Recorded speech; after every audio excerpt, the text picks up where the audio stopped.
course, it was Livingston as well as Travis that got together in that heat race number 1. As we've got, it looks like that is the 75 of Axel Leroy going around. Luckily, did not hit the wall and keeps the car rolling. And we stay green, just the local yellow in turn 3, headed towards the Sargento Bridge. Went just a little wide at the exit of 3, dropped a wheel off, and that hooked him into a spin. But here comes the Masters driver, Adorno, back to the point as he gets the better run down the hill to turn number 5. David Ibarra right there in the 3rd spot as those 3 have broken away just a bit. And then the Boss Patel in that red car, then David Livingston, and right behind him, Phil Kingham. So Livingston and Kingham are both Masters drivers, as is David Adorno, who's the fastest car on track right now, running at the point. You're looking at Cooper Travis setting in that 2nd spot. This is a place where he could certainly be a little bit more aggressive. I think he's got plenty of pace in that 17 machine, but learning from Adorno here what the car's going to want to do into 12. You know, you've got 9 laps remaining here in this race. With some liquid sunshine threatening in the distance. So you've got to time this just right. And these are the kind of laps where you want to kind of practice a little bit. Exactly right. It's side-by-side racing now between Ibarra and Cooper Travis. And now Travis goes down to the inside at Canada. Can't quite close it, but he's going to hang on to 2nd. And then right behind him, Boss Patel, David Livingston, and Phil Kingham going after it. 2 3-car battles here at the front of this field. Well, this is what happens when you start seeing a little bit of side-by-side battles. It breaks up the air a little bit, and these cars not aero-dependent upon cornering, but they are in a straight line. So the toe is incredibly important. So as these leaders start to battle it out, this is where the separation is going to happen. And some separation, once you get to about 2 or 3 seconds apart, you kind of lose that aero assistance. Cooper Travis gets a great run up the hill. That's kind of a dress rehearsal of what we'll see when they come to the line. Is Travis able to draft by and retake the lead, though? But Ibarra's going to try to hang in there around the outside. And then this battle for 4th, 5th, and 6th, equally good as David Livingston sweeps around the outside of Boss Patel to take 4th position. So it's Travis, Ibarra, and Adorno at the front.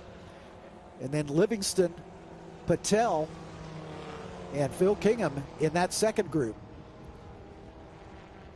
Jake Leroy in the number 3 and the 7th position, a little further back.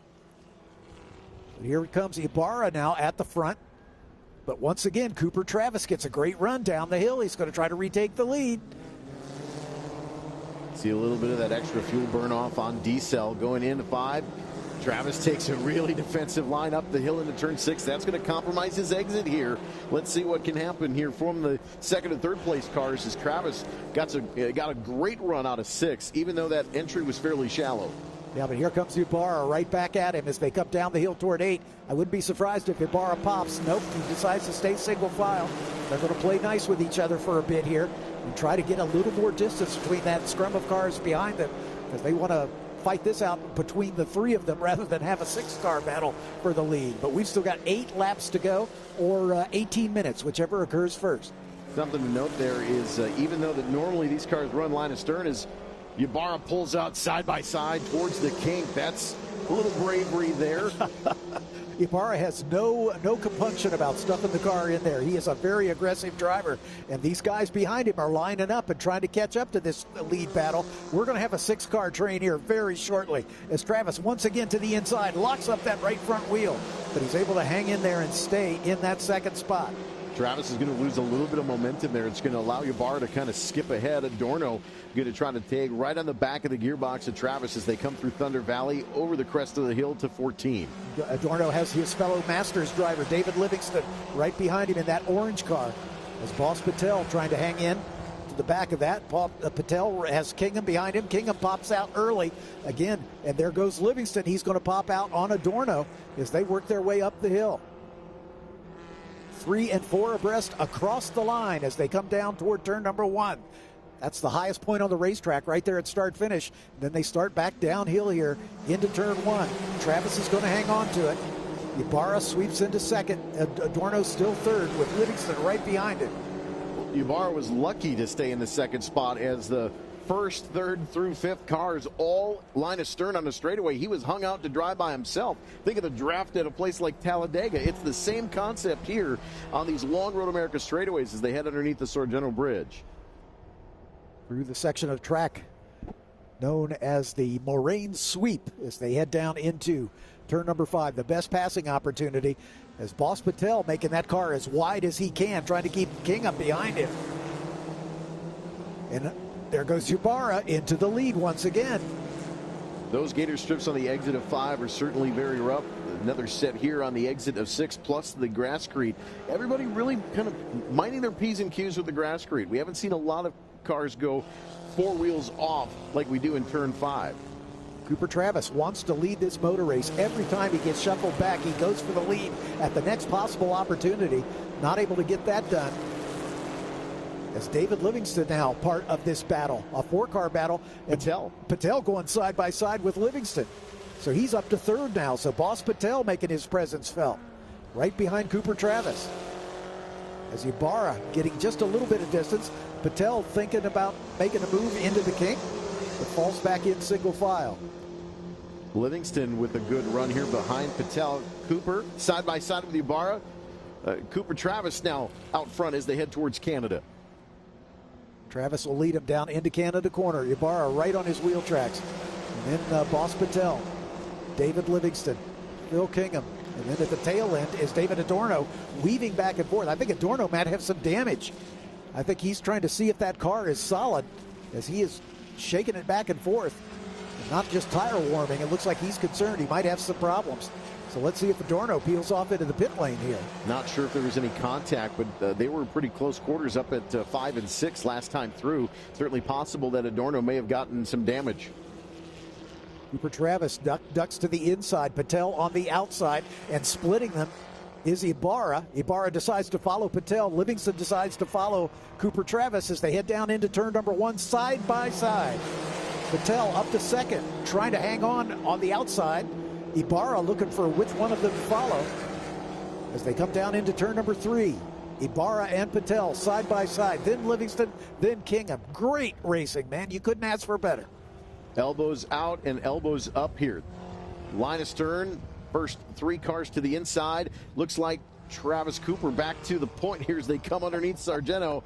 But it's difficult at distance when they're 2-3 abreast here coming through the straightaway. 3 of them lining up, and that's going to be the secret to get first down into turn number 5. But David Livingston pops out as he sees Ybarra going around and thinks maybe I'll follow him. These 4 line astern up under the Corvette bridge into turn 6. Travis at the point, Ybarra in 2nd, Patel 3rd, Livingston 4th, Kingham in 5th. Just behind them, Jake Leroy in the 6th spot, Bob Reed, Christian Beniz, the points leader, back in 8th in a borrowed car, by the way. David Adorno all the way back to 9th now, Axel Leroy in 10th. So Adorno's soldiering on, but his pace is well off. He's almost 8 seconds off his best lap. So that car is definitely not healthy. Through the carousel turn under the Mission Bridge as they head to the King. Patel showing a little nose there. I think he's just trying to dissuade Livingston from making a move as they head into the kink. Now Cooper Travis pops out one more time, side by side with Ybarra.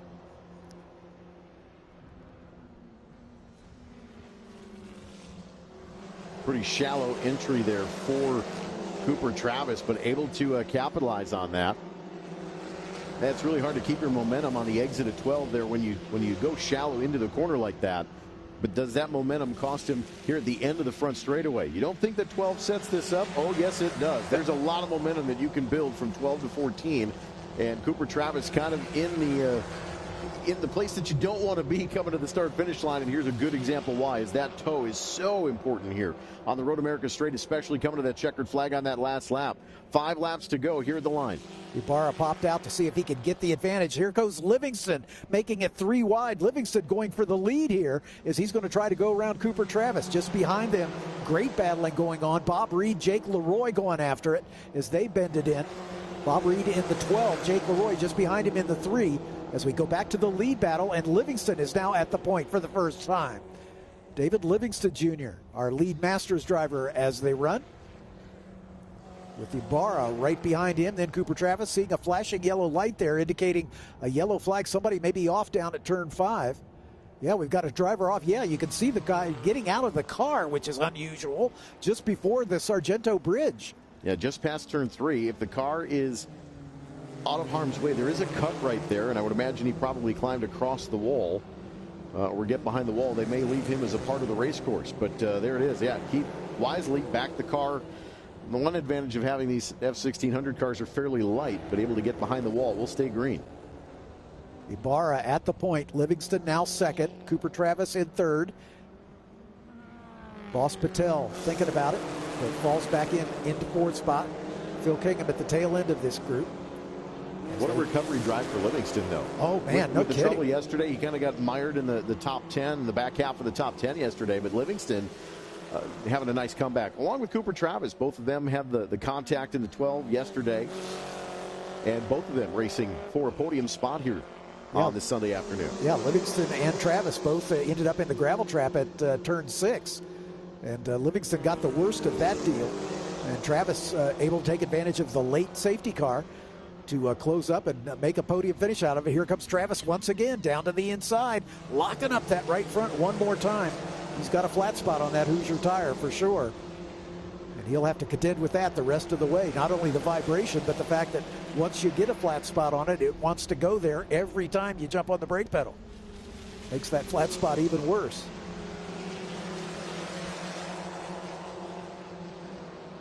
We don't get a chance to call these 1600 races all that often. I only do it about 3 times a year. But I am just so amazed at how good these cars are and how good the battling is. Look at Cooper Travis just with a nose ahead of Ibarra, about 21 thousandths of a second at the line. Popping on 3 wide. Patel going for the top spot. 3 wide with Cooper Travis on the inside. Ibarra backs out, allows Patel to go. Patel across the bow into turn 1. Yeah. Look at Ibarra, high, wide, and handsome around the outside. Tries to make it stick. I think he lost a little too much momentum there, so now he's got David Livingston to his inside. But there's that lockup from Travis once again. He's going to fight that the rest of the way. He's got 4 laps to go. Boss Patel, don't know if you want to necessarily pull that far out, but underneath the Sargento Bridge, if you get second and third and fourth battling, would allow Patel to pull ahead, but that toe, as long as you're within that 1 second to 2 second gap, these cars will still find some aero advantage. Ibarra looked inside, back in the line behind Boss Patel with the lead. Out of turn 5 and up the hill underneath the Corvette Bridge. This is fantastic racing. Oh, man, you could not ask for better. Ibarra in that second spot, right behind Patel. Cooper Travis there in third, about a car length back. Then David Livingston and Phil Kingham just hanging in there at the tail end of this train. Livingston and Kingham, both Masters drivers. And once again, Ibarra goes for the lead and gets it done there at turn 8 for the moment. Under the Motul Bridge into the carousel, hugging that inside line. And these cars with all the mechanical grip that they have, that's why they can follow in the same tire tracks. Next race up, our other FRP event, Atlantics and 2000s, you'll see all that aero wash and you'll see cars step out half a lane, full lane out. But these cars work best when they are all in a line on the straightaway. Coming into Canada corner side by side for the lead. Patel on the outside, Ibarra on the inside. Ibarra's going to have it as Patel slots back in, trying for the over-under. Ibarra goes a little wide up over the Gator's teeth. That'll cost him some momentum. These cars don't have an excess of horsepower, and so if you a little lost momentum really can hurt you. But if you can tuck back into the draft, you can make that distance up pretty quickly. Cooper Travis content to stay in third for the moment with Livingston and Kingham, the 2 Masters drivers, just behind him. There goes Cooper Travis popping out. Ibarra moves to the right to block just a little bit, trying to keep them from going 3 wide. Now it's 4 wide as they come down the front straightaway. Now two groups of 2. Kingham trying to decide who to follow. He's going to take the outside line, I think. Ibarra tries to get just a little better run, but that's going to open the door for Patel. Ibarra goes wide, but Patel decides to stay single file. Down into turn 3 they come. Oh, big brake wiggle there for Ibarra there. That could have been big right in front of the field. Patel in that second spot. Cooper Travis third. Livingston and Kingham. These 5 cars have basically got the fight out front. Patel goes to driver's right through the Moraine sweep. Great look from above into that heavy, deep braking zone. Ybarra goes deep on the brakes to hit the center apex and pulls ahead of Patel. Patel thought better of it, I think. And you kind of want to be in that second or third spot, to be honest, as you come down to the last couple of laps. Yep, that's a good place. Now this is a good chess match. Yeah, absolutely right. You've got to be there at the end in order to have a shot at the victory. And with a group this closely matched, it's anybody's ball game. We have had multiple leaders in multiple times over the course of a lap. There's Ybarra with the advantage at the moment. Patel in second, Travis in third, Livingston fourth, Kingham at the tail end of this pack as they've broken up just a little bit, not quite as close as they've been, as we're getting into the closing stages here. About 2.5 laps to go. Heading for the King. They'll all stay single file through this section of the racetrack. But the three guys behind our leader need to form up in a line and not let Ybarra get away. As Cooper Travis. Cooper Travis into the grass. Drops a wheel off to the driver's left as he comes through. Big brake lock up there again for Cooper. Had to let off the brakes there. Kind of got stuck on the inside of Patel coming towards 13. Patel wisely backs out as well. Get back line astern here. 2 laps to go at the line. Top 5 going to battle it out for the top spot here in FRP F-1600. Either that or they're all going to end up in a smoking pile somewhere on the racetrack. Certainly hope not. Yeah. But we have seen that happen occasionally as well. Cooper Travis pops out here on the main straightaway, takes the lead at the start-finish stripe.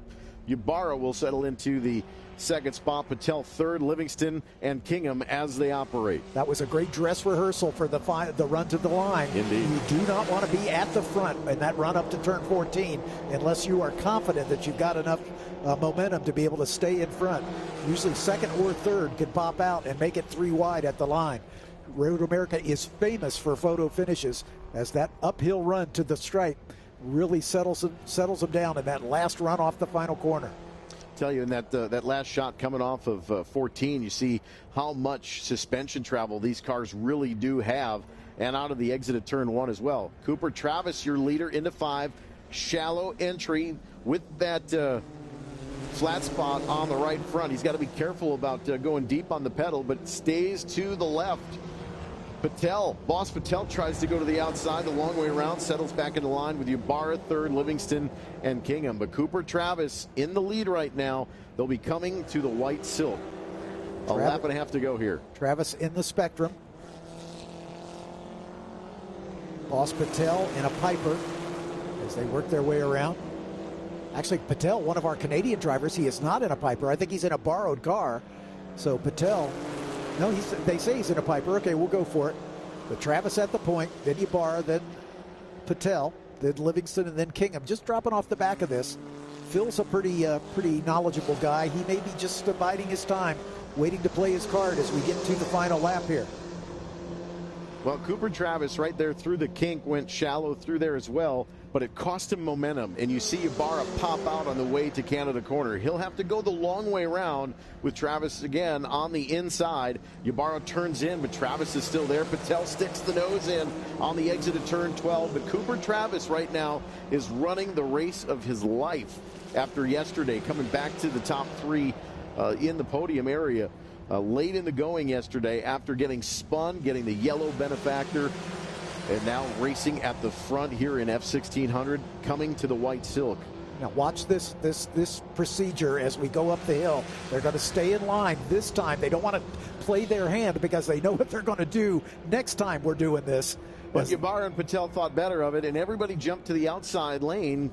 Cooper Travis stays there. Kingham jumps back to the outside, but Ybarra has no help from behind, but might be able to just squeeze ahead again across the bow. And here comes Patel with him as they go side by side down over the tire rack tunnel. Ibarra at the point. Patel's going to try to slot into second, but he can't quite get it completed, so Cooper Travis will stay there. But look at Phil Kingham. I said he was just biding his time. He's right on the tail of David Livingston now. That's the battle for the Masters win here, but he'd love to have an overall as well. Ibarra trying to get away, sprinting out to about a 2-car length lead. Patel pops out, goes around the outside as they head down to turn 5. Kingham goes side by side with Livingston. And Cooper Travis thought about diving to the inside, but there wasn't enough track there. I'm not sure there wasn't a little bit of a wheel touch between Patel and Ibarra on the entrance to 5 there. If there wasn't, you couldn't have put a couple of sheets of paper between those 2 tires. That was incredibly close. Cooper Travis now in the 3rd spot, maybe a little bit of a chess match position here, but Patel right now in the catbird seat running 2nd with Ibarra. Ibarra goes a little defensive. He doesn't want to give Patel that inside line, but these guys are right on the edge. You can see the cars squiggling around as they get heavy under the brakes. Now hard into the carousel turn. Ibarra with a lot more rear brake in that car. Yep. As they work their way through the kink. Easy flat for these cars through the kink. Scott Rebenzer was my co-announcer for the first race of the weekend. As his engine blew up, he's unable to compete here this weekend. But now the chess match is getting real as we come down into Canada Corner, the last best passing opportunity until the run up the hill. And it's going to be Boss Patel, but he goes deep and wide. He's going to go all the way to the back of this group. This is not going to help Ibarra by any stretch, because now Cooper Travis and Livingston have a great run behind him. How they get out of 14 is going to play it out. John, this is the final quarter for F-1600 here at Road America this weekend. Oh, contact!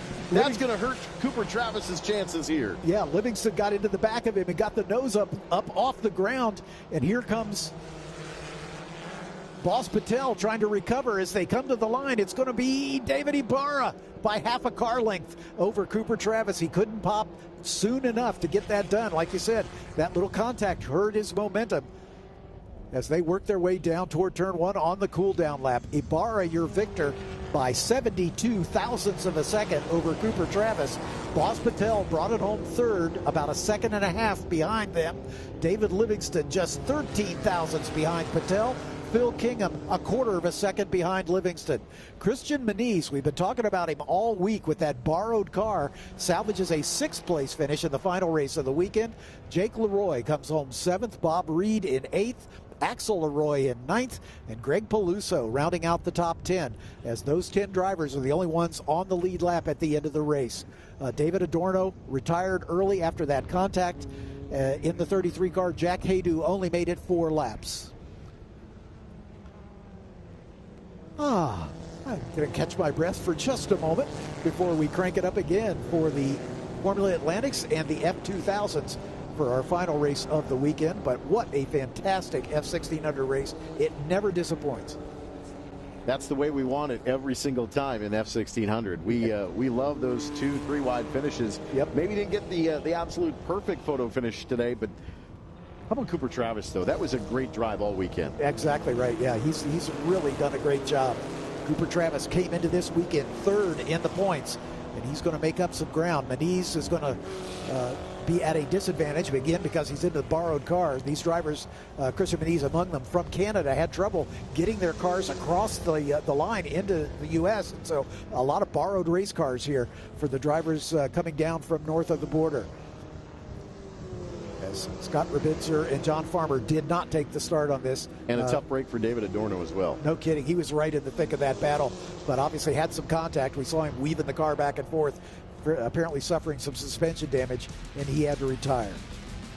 Don't go away. There is one more exciting FRP race to come as we close out our weekend here, the Racing America weekend at America's National Park of Speed, Road America. I'm John Phippen. He's Eric Miller. We'll be back in just a couple minutes.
Okay, so pretend this is your race car. It's on the trailer, and you have an accident. Ouch! At least your truck's insurance will pay for another one? Yeah, not so fast. Standard insurance won't replace your race car, whether it's in the trailer, in the paddock, in the garage, or the repair shop. But at Hagerty, we can protect it for what it's really worth anytime it's off the track. No matter what or where you race, offer less than a set of race tires. Hagerty, let's drive together. Rev up and get ready for race day with Mission Foods. The world's best racers and tastiest products come together to make every race delicious. Fully loaded tacos, fast wraps, piled high nachos. Whatever you crave, Mission will help you be race ready with easy-to-make recipes that will take your race day to the finish line. Keep your racing delicious and enjoy all the mouth-watering action. Brought to you by Mission Foods. Too fast, too tasty. Big news for car lovers everywhere.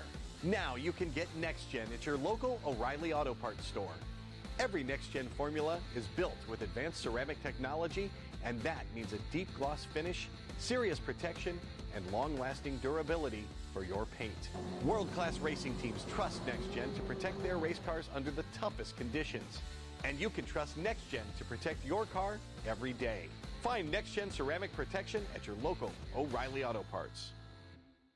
Get ready for race day with Stack Auto Lifts. The world's fastest racers and the most trusted garage lifts come together to elevate every moment on and off the track. From rugged 4-post lifts and powerful 2-post systems to space-saving single-post and scissor lifts, Stack Auto Lifts delivers strength, precision, and performance for every garage. Brought to you by Stack Auto Lifts, created by racers for racers. Proud partner of Race America for the 2026 season. Welcome to RacingAmerica.tv. From the local short tracks to the road racing stars of Trans Am, we have you covered.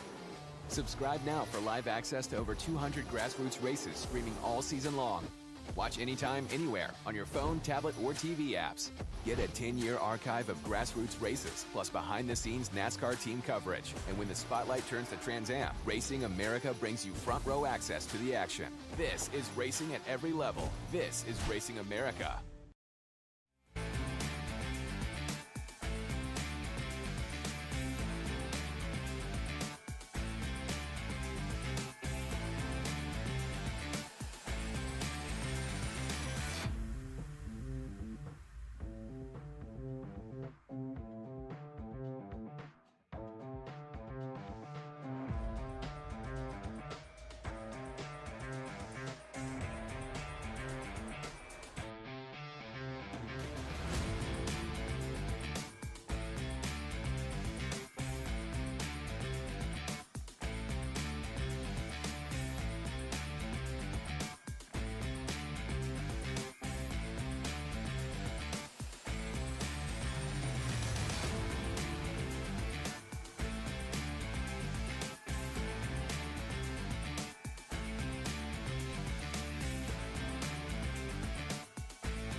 Ladies and gentlemen, welcome to the Cube 3 Architecture Trans Am TA2 Pro and Pro-Am Series. Nationally recognized for architecture, interiors, and planning, Cube 3 proudly returns as the title sponsor for the 2026 Trans Am TA2 racing season. From designing dynamic spaces across the country to fueling performance on the track, Cube 3 brings creativity, precision, and passion to everything they do. Cube 3, architecture, interiors, planning, where design innovation meets racing passion.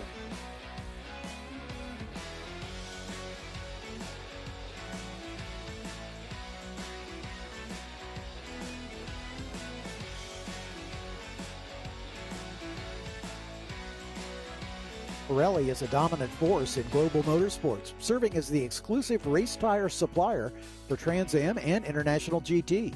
Known for their high-performance P0 range, they supply over 350 championships worldwide. Pirelli also serves as the official street tire of SVRA. For more information, visit us.pirelli.com. OMP and Bell racing products are trusted at every level of motorsport, from world championships to amateur competitions, contributing each year to countless victories and titles across multiple disciplines. OMP and Bell, the official racing product supplier of Racing America. When engineering matters and quality counts, Stack lifts stand apart. Designed and built by racers who understand structural integrity and performance under pressure, Stack premium lifts deliver premium elevation for your home. Elevate your garage. Protect your investment. Choose Stack, the official commercial and residential car lift of Racing America. Summit Racing Equipment has millions of in-stock parts from over 1,500 name brands. Parts for racing, street performance, trailers and trucks, plus tools, accessories, and more. Use the Summit Racing app to shop anytime, anywhere. Winning takes work. Getting parts is easy at the world's speed shop. Get more bang for your buck at summitracing.com, the official high-performance parts source of Trans Am and SVRA. Sunoco offers a full line of racing gasoline, formulas, and accessories. No matter what type of racing you partake in, Sunoco can meet your fuel needs. For more information, go to Sunoco.com, the official fuel of Racing America. Gearhead Coffee is built on passion and supports enthusiast-driven experiences that connect to car culture, motorsports, and passionate communities nationwide. Gearhead Coffee's mission is to serve this amazing industry one cup at a time, fueling memorable experiences both on and off the track. For more information or to place an order, visit GearheadCoffee.com. Presenting sponsor of the Haggerty Cars and Caffeine Car Show, powered by Gearhead Coffee. Cube 3 Architecture is proud to serve as the exclusive architectural partner and title sponsor of the Trans Am TA2 National and Western Series. A nationally recognized design firm, Cube 3's committed to shaping environments and supporting talent, both behind the build and behind the wheel. Driven by creativity, performance, and precision, their passion for design mirrors their passion for racing. Cube 3 Architecture, proud title sponsor of the 2026 Trans Am TA2 Series.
Welcome back to America's National Park of Speed for our final race of this weekend, as we have got a dandy one coming up for you for the Formula Race Promotions FRP Atlantic, Formula Atlantics, 2 classes of those, the Atlantic 016s and the open class Atlantic cars, and F-2000 in the field as well. It'll be a 2-wave start.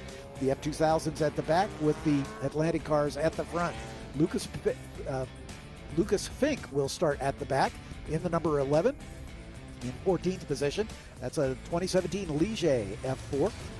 And next to him is the number 38 of Ethan Alexander in his 1999 Van Diemen RF99. In row 6, the number 67 of Dave Weitzenhoff, the veteran, in his 1995 Citation 95 SFC. He'll start alongside the 90 of Robert Wright in his Elan DP08.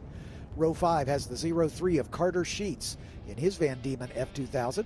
And then next to him is the pole sitter of the second wave. That's David Oddie in the number 4, who came through with a win earlier today in his Van Diemen RF01. The first wave will have all the Atlantic cars in the Atlantic Open class. On the outside is the 71 of Jeffrey Antonelli in his Star Pro Mazda. He had an incident on just past the kink in the race earlier today. I doubt if he'll be in the field, but we'll check it. Alongside him is the number 09 of J.R. Smart in his Swift 014. Nico Vardis did not take the start in this morning's race in the 00 JDR F1000. We'll see if Nico's able to answer the bell. But alongside him in row 3 should be the 46 of James French in his Swift 014 CSR.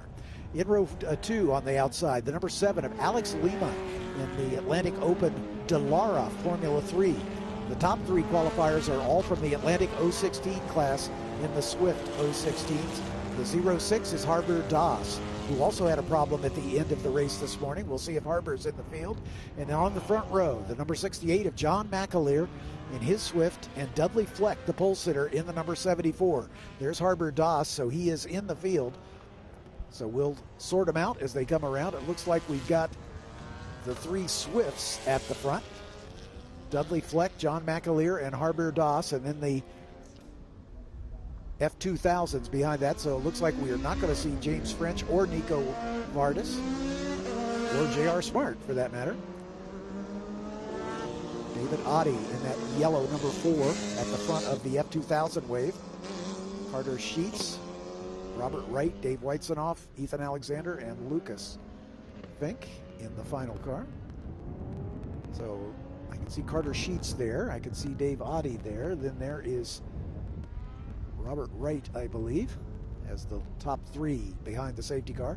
Looks like sticker tires on John McAleer's car.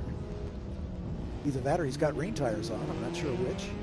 Looks like sticker slicks. I don't think we had enough of a liquid sunshine development in the break to really make things slippery at all. I think a lot of the heat in the racetrack from the day, a lot of it just evaporated off. The storm system that was coming broke apart, coming just east of Fond du Lac.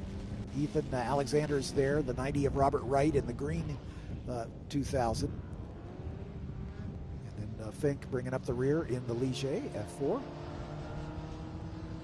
As the field now begins to form up, as James Rogerson takes the Skillman Mustang into the pit lane.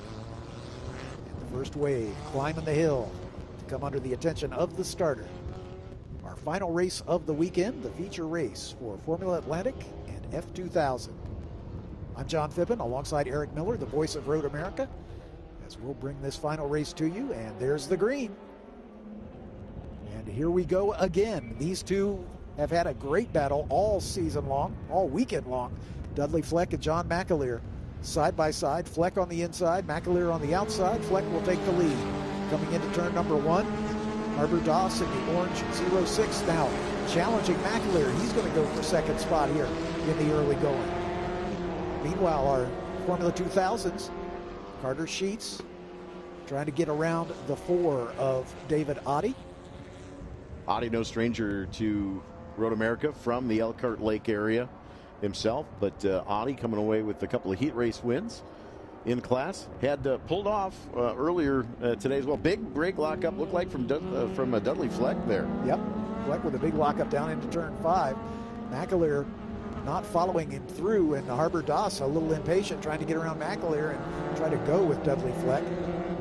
As we talked about in the F-1600 race, these guys can't do the close quarters racing that the F-1600s have because of the downforce generated by these big wings. And also the F-1600s, that class as a whole, much more consistent bodywork, much more consistent design, streamlined, different engine packages, obviously. Yeah. But looking at these, you see different configurations with Y's age group as well here in Atlanta. Yeah, these first three are all pretty much a spec chassis. The Swift 016 is pretty consistent across these three cars, but then a little more of a collection of disparate car types in the F-2000 ranks. Van Diemen's and Elans and Citations and Elige in that battle as well. But our top three, status quo here as they qualify. Dudley Fleck at the point in that Miller Lite livery number 74. John McAleer with the orange highlights on his Swift in the 68 car, and then Harbor Doss in the orange 06. As they come across the line to complete race lap number 1.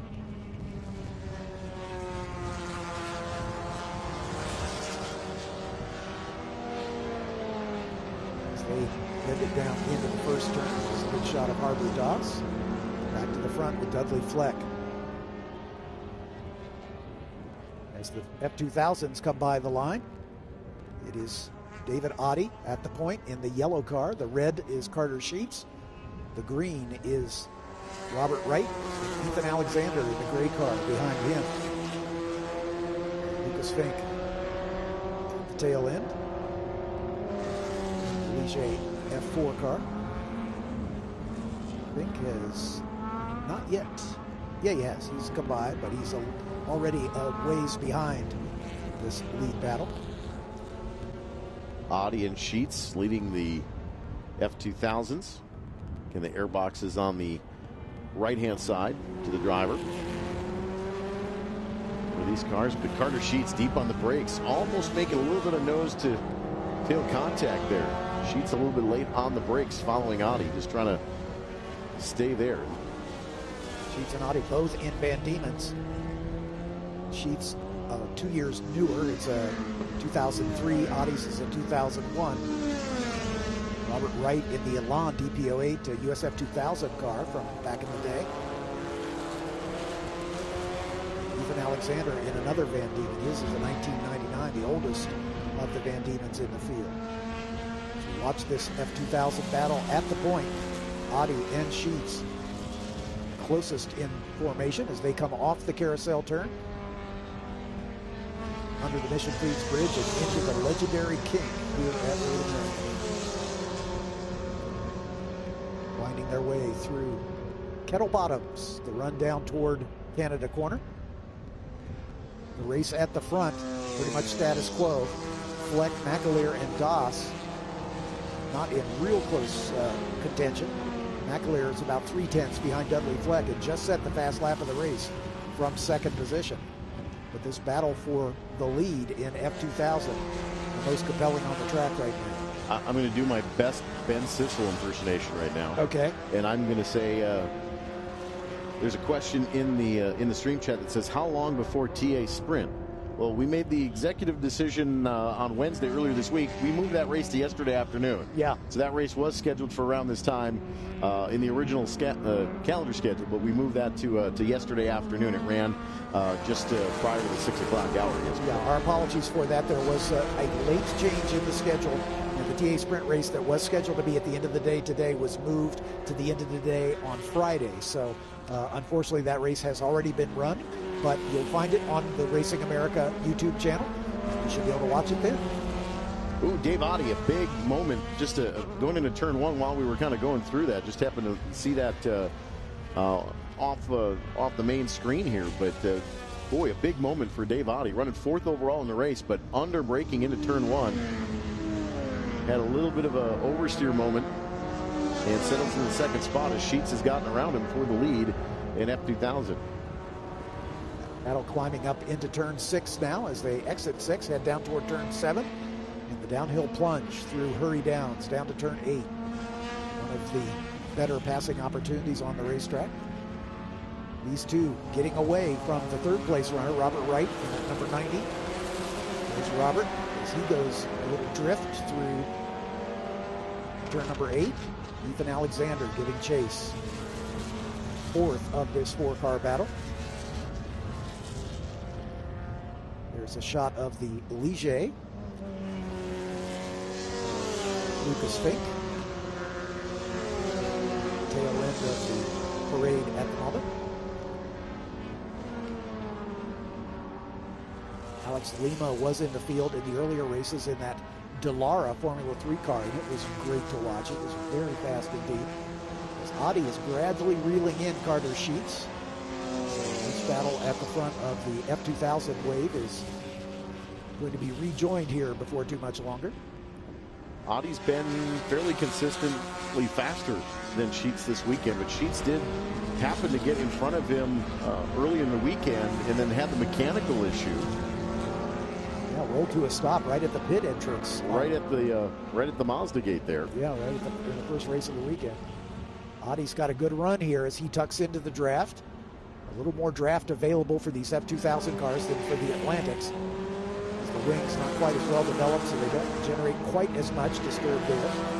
Coming off the diffuser, which takes all the downforce off the front wing of the following car. Speaking of coming off the diffuser, a big chunk of rubber off of Dave Adi's car.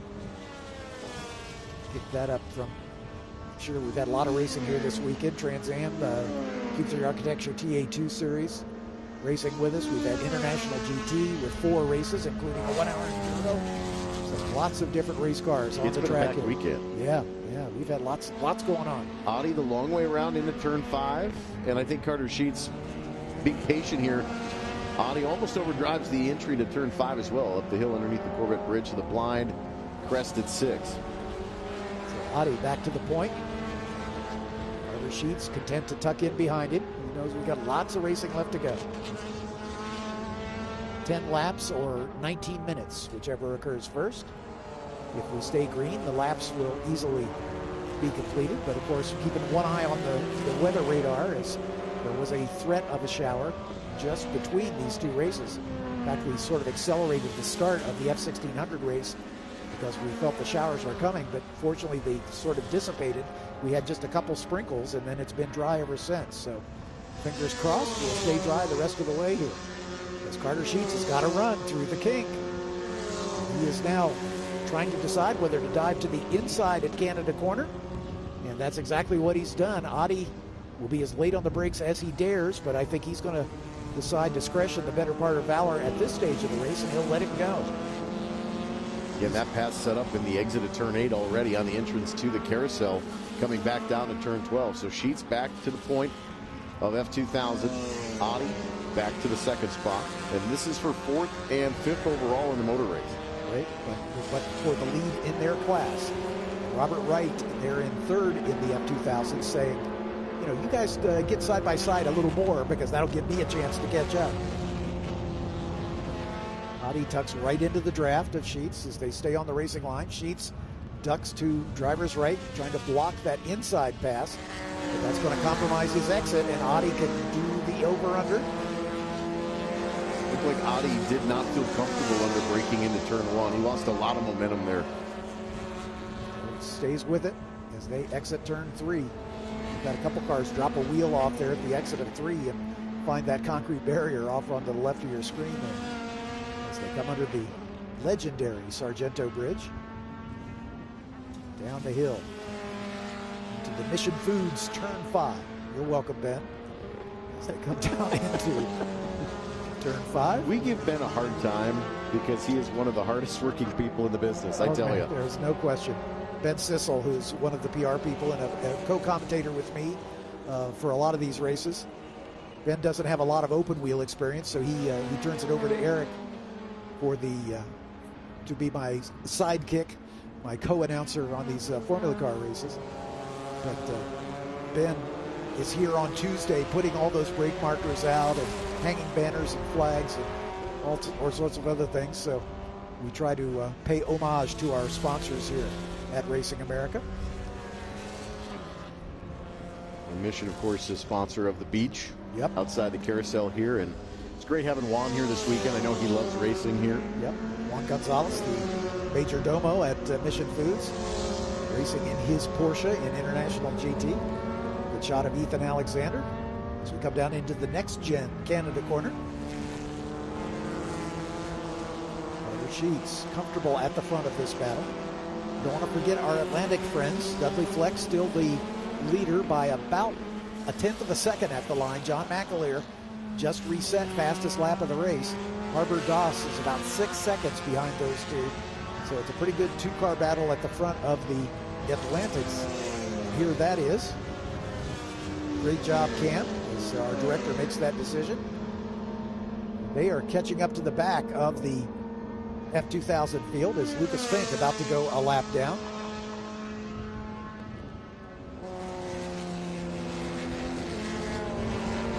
It's going to cost Dudley Fleck a little bit of momentum, but Fink doing a reasonably good job of staying out of the way. John McAleer with the orange highlights on his car. These two pretty much identical Swift 016s. Fleck started on the pole. McAleer started outside him. They battled for the lead for the first couple of turns, but then Fleck has been able to hang on to it. As we go back to our F-2000 battle. Go ahead. Just thinking about that, Dudley Fleck looked like he had started on a set of scuffs, so probably a set of tires that had gone through a heat cycle or two. And John McAleer starting on stickers. He may have a little bit softer tire just because it may not have had a heat cycle through it. So in that specific situation, McAleer's tires may not quite be up to speed. Because sometimes scuff tire sets work here a little bit better, especially when the track's hot. Yeah, once they've had a heat cycle in them, they usually work a little better. But let's watch for the end of this race because McAleer will probably have a little more rubber under it at the closing stages. So he may be, playing the game. I'll just stay with this guy and wait for his tires to go well. So we'll see how that works out. Hoosiers, of course, the official tire of Formula Race Promotions. All of these cars on Hoosier rubber. As they bend it through the kink. It's the battle at the front of the F-2000s. Still the best one on the racetrack. Carter Sheets guarding the inside line. Again, that'll compromise his exit a little bit. Dave Oddie might have a bit of a run here as they come into Thunder Valley. Back uphill briefly. Over the crest of this little rise and then back downhill again. Oddie thinking about going around the outside. Ooh, a big wiggle from Dave Oddie. I tell you, that's the third or fourth time now that Dave Oddie's car has gotten a little out of shape under braking. As the fuel load kind of burns off, I wonder if he's dialed a little bit more rear brake into it. Yep. And it just seems to be a little unsettled under braking. Of course, he can adjust the brake balance inside the car, so I would not be surprised to see him reaching for that dial and dialing a little more front brake into it. All the while, in that third place car, the number 90 of Robert Wright, sticking right with these two. If they get to battling, he will have a chance to maybe run it down. Again, these three cars in the camera shot, all competing in the same class, the F-2000 class. Just a little past halfway here. 6 laps remaining, a little less, 5 and some change. Harbor Doss losing touch with the two Swifts in front of him. Doss was right in the thick of the battle in the race earlier today, but had a problem at the end and fell well back. And I think that whatever gremlin he's chasing in that car may have reappeared here as he's not able to stay in contact with those leaders. He's about 2 seconds a lap slower than the two cars in front of him. Carter Sheets getting to get a little advantage here as he's opening up the gap. I think that squeamishness under braking for Oddie is causing him to be a little more cautious. He doesn't want to throw it away. Looks like he's back in the corner up a little bit earlier, probably maybe a half a marker. Yep. Just enough to kind of slow your pace. So, if you can't get back to the throttle on corner exit as quick and you back the corner up because you're unsettled into the corner, there is so much momentum you lose, especially with these cars. These are very high momentum cars where you just want to make sure that your center corner speed is where you make up a lot of your time here. Road America is such a flowing racetrack. I mean, that is so important to keep your momentum up. Long straightaways, this is one of the heavier braking zones on the racetrack down into turn 12 and the heavy braking down into turn 5, but everything else is kind of flowy. So, it's all about mid-corner speed and keeping your momentum up, especially in a low-horsepower car like these. Well, and right here, this is a perfect example where you're going uphill, turning, cresting, downhill, and then turning again. Yep.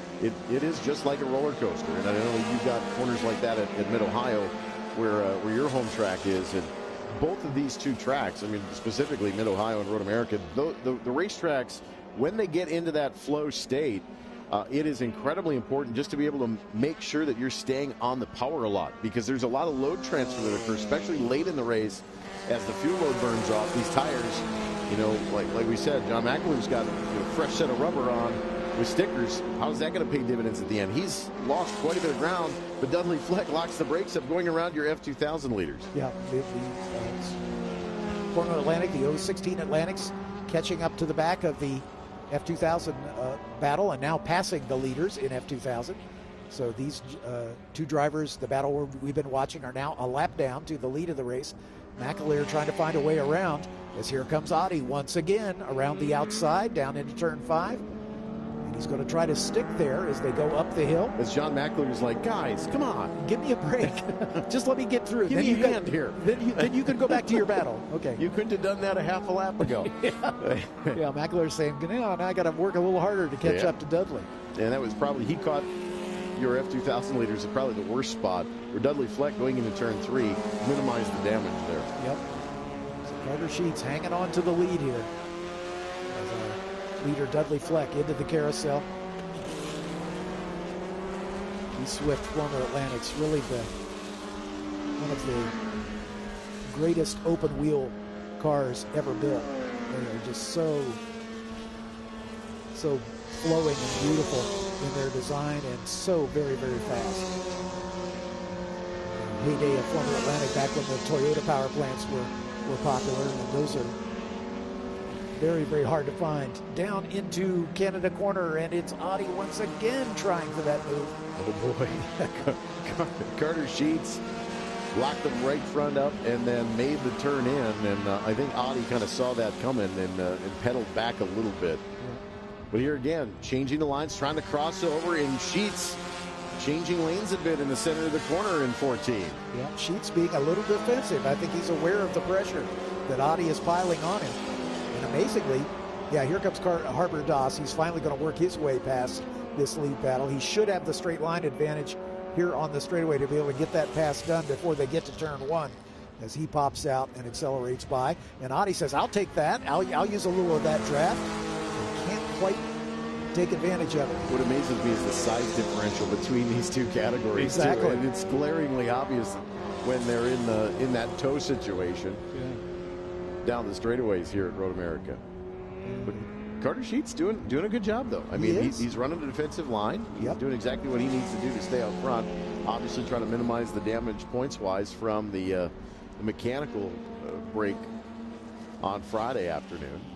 Carter Sheets second in the points coming into this weekend, and Audi in his first race of the season in this class, so he has nothing to lose, obviously. And Carter Sheets going to try to maintain that second place in the points, and he's going to make some ground up on Robert Wright, who is the third place runner in this battle.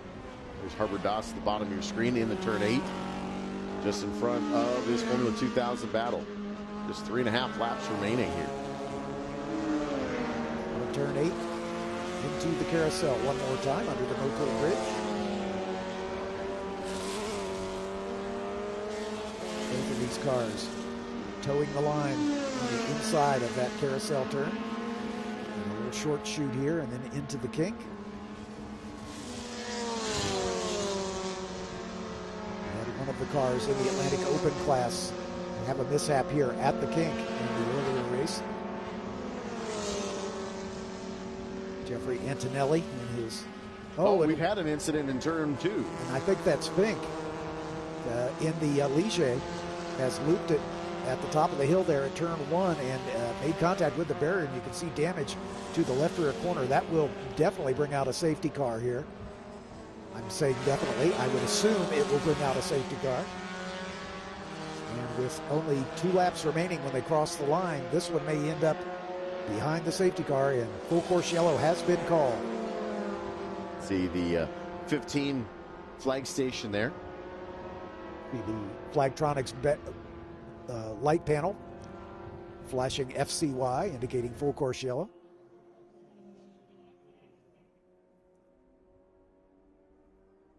So again, we have about 6 minutes or 3 laps to go. And your leaders are into turn 5 with the yellow. They'll come back with 2 to go. So if they can quickly grab Fink's car and get it behind the wall, we might get a 1-lap dash for the cash. The advantage is they've got 2 outlets that they can take that car from. Is on the outside of 3, just before the scenic route concession stand, as well as in the Skippy Road, just past the 3-point. The field well spread out around this 4-mile-long racetrack. They need to get them packed up behind the safety car before they can dispatch the safety vehicles out there. Because once they have boots on the ground, they don't want cars coming by at racing speed.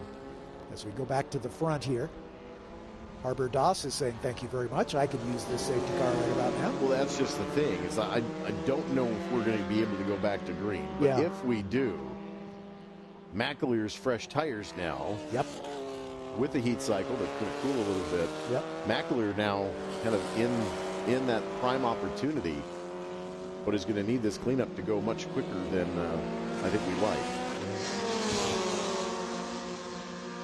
While we're coming back to start finish and picking up the safety car, John, it's been a fantastic weekend here with not only our FRP classes, but our TA and TA2 and our GT classes as well this weekend. This is always a fun weekend. Because I get to see you again.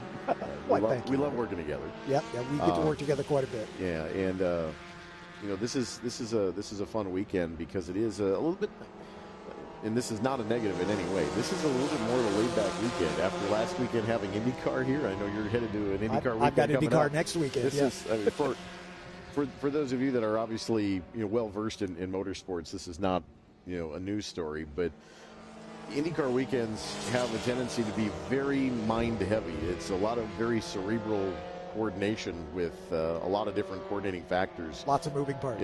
Minute by minutes that are to the second. And this weekend, although following a minute by minute, is a little bit more relaxed, and it's a weekend where you can kind of just pivot a little bit and just enjoy the racing. And that's been the best part about this weekend. Obviously, having you up in the booth as well as Ben, Andy Petrie, and Alan Bestwick with us this weekend as well here on Racing America. It's been a fantastic weekend, and can't wait to see where the series continues to grow from here. Yeah. Well, we'll keep our fingers crossed that we can make a quick grab of Lucas Fink's car and get this one restarted for a 1-lap dash to the checkers. That would be a great thing. So the good news is you might see the safety car slow just a little bit, not much. Just a bit. Just a little bit. Try to squeeze out a couple of extra seconds here. But I think if Fink's car is not on the hook by the time they get to turn 11, I think that there's a good chance that we're not going to get back under green. So we'll bite our fingernails and wait right along with you to see if we get a 1-lap shootout here. Give a shout out to our friends at Ray Skillman Automotive providing us with our Mustang safety car for this season. We appreciate Skillman for doing that stuff. Mission Foods turn 5.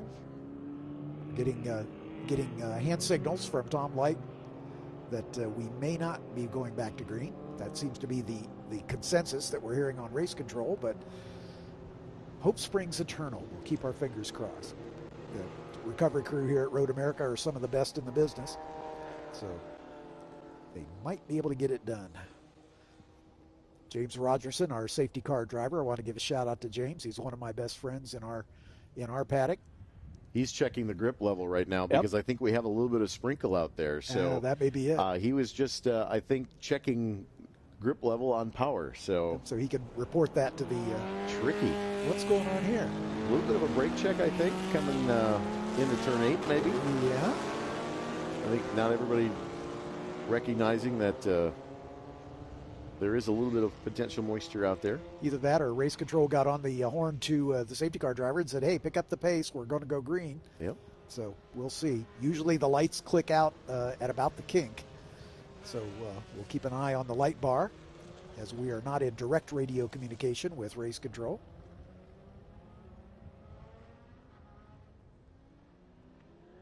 can see a hand signal, but I can't decipher it. Well, McAleer and Sheets are starting to scrub tires They here. seem to think we're going to go green. And lights are still on. Yeah. I have a feeling that we're not going to see a green flag here. We can that decision. I was in a meeting with James, and he said, we can click the lights out as late as turn 14, and I can still get out of the way. So that is the advantage of having a very long, protected pit lane here. Yep. Lights are still on here. Frequently, in some of the other series, we don't see the lights go out until they get to Yeah, I don't think we're going. Yep. Yeah, car's not on the hook yet. Yeah, sadly so. Yeah, I think this is going to end our weekend under yellow. Yep, Flagger has checkers in his hand, so we're going to see the checkers this time by behind the safety car. We hate to see a race end this way, but safety is the primary concern, obviously. We don't want to have, like I said, with boots on the ground, we don't want race cars going by at triple-digit speeds past the scene of that incident. So with that, to make it official as they come across the line, Dudley Fleck will take the win once again in the number 74. John McAleer, the points leader coming into this weekend, will finish in second spot. And it looks like they're taking him down pit lane here. Yeah, they're going to finish in the pit lane rather than go around one more time behind the safety car as a cool-down lap. Either that or they're going to do a red flag. They're going to stop everybody and stop the clock. And, well, yeah, probably not. Nice try, John. I tried. We tried. We do what we can under the Screaming Sicilian Bridge over the pit lane. But how? Let's talk about this. We got a great shot of it. See false grid from behind, brand new pit lane. Yep. For the extension of our endurance race coming up in August with IMSA. But a great false grid now that it's a lot easier to grid some of these bigger fields as well. So it'll be a win for Dudley Fleck and for Carter Sheets. Carter Sheets takes the double checkers. Dave Oddie will finish second. Robert Wright in third. Ethan Alexander will round out the field on the lead lap. Lucas Fink will be the only retiree on this one. So, for those of you joining us on the stream, thanks so much for being with us. We've had a great collection of races over the course of the weekend, and this will put paid to Racing America's visit to America's National Park of Speed for the 2026 season. Our next stops will be at Watkins Glen, and so we hope you'll join us on the stream for that. Those of you in the area of Mid-Ohio Sports Car Course, IndyCar weekend coming up on 4th of July. What better way to support our nation's 250th anniversary? On behalf of Eric Miller, I'm John Pippin and the entire Racing America crew. Thank you so much. Cam, thank you for great images. We will see you down the road.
Okay, so pretend this is your race car. It's on the trailer, and you have an accident. Ouch! At least your truck's insurance will pay for another one? Yeah, not so fast. Standard insurance won't replace your race car, whether it's in the trailer, in the paddock, in the garage, or the repair shop. But at Haggerty, we can protect it for what it's really worth anytime it's off the track. No matter what or where you race, offer less than a set of race tires. Haggerty, let's drive together.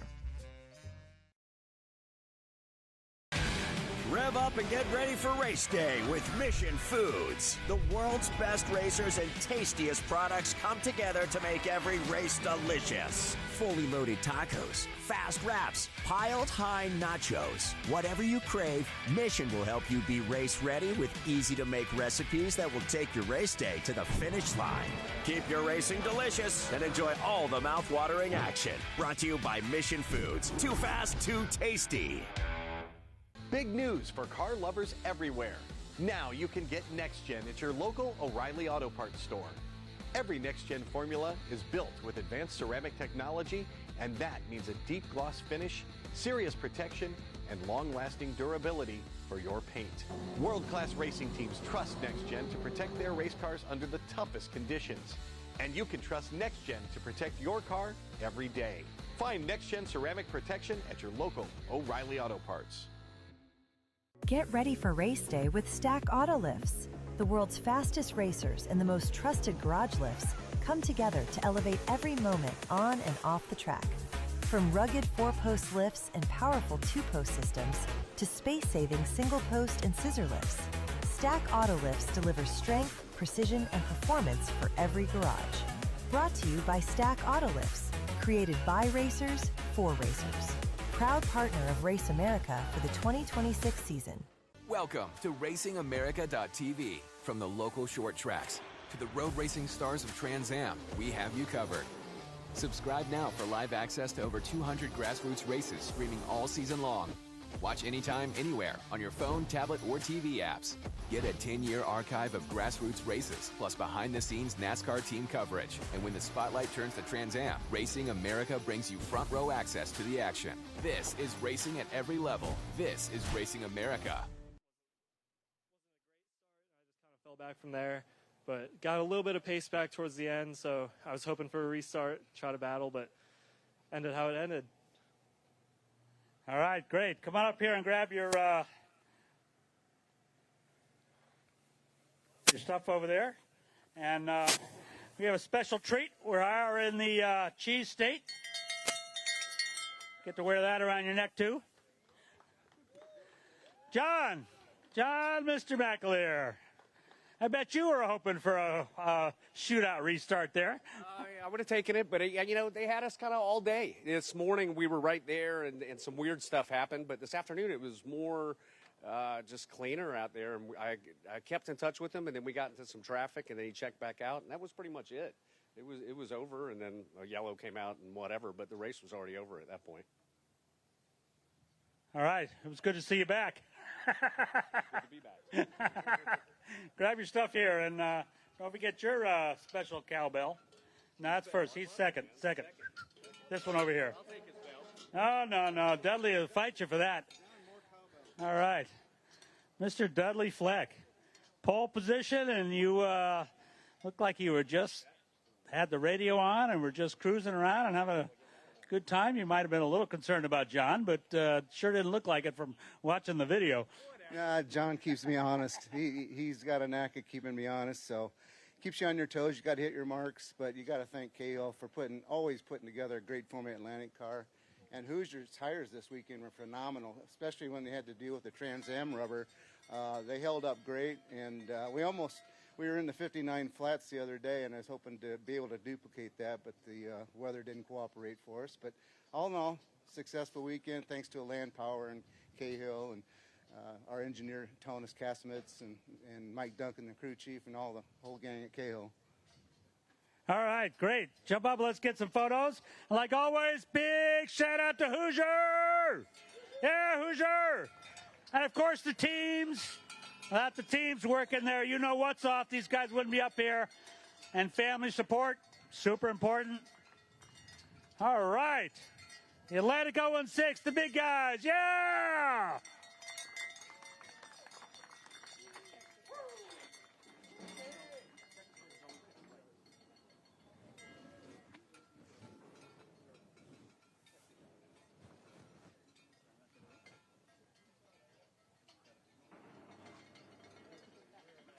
All right. Mr. John.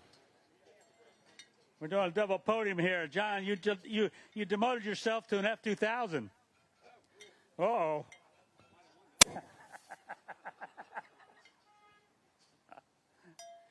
All right, F-2000. You guys had a great race. Mr. Bob Wright, come on up. You were kind of with them, hanging back. Maybe not really, but maybe hoping they both made a mistake. But, oh, you get to keep that cowbell. Oh, all right. Come on, they want to hear from you, not me. I could see him, but I couldn't catch him.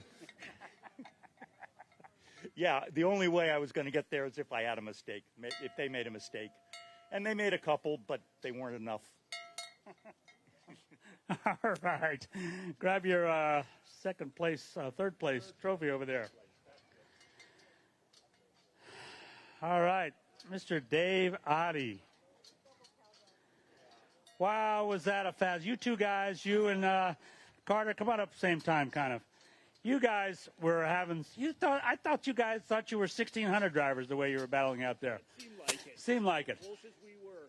You got out there and you led for quite a bit, and Carter bid his time and he got you.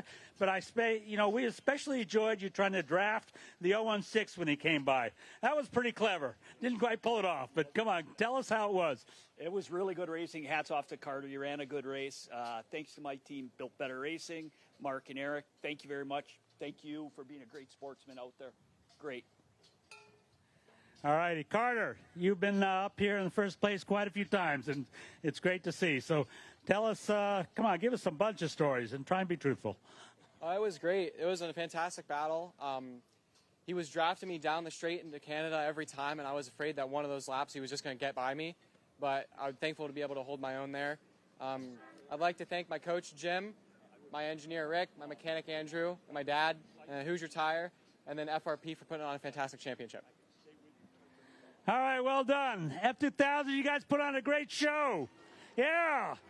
Let's get some photos, ring those cowbells. Again, thank you, Hoosier teams, coaches, and especially the families and support. We're going to see you all at Watkins Glen. Cowbells.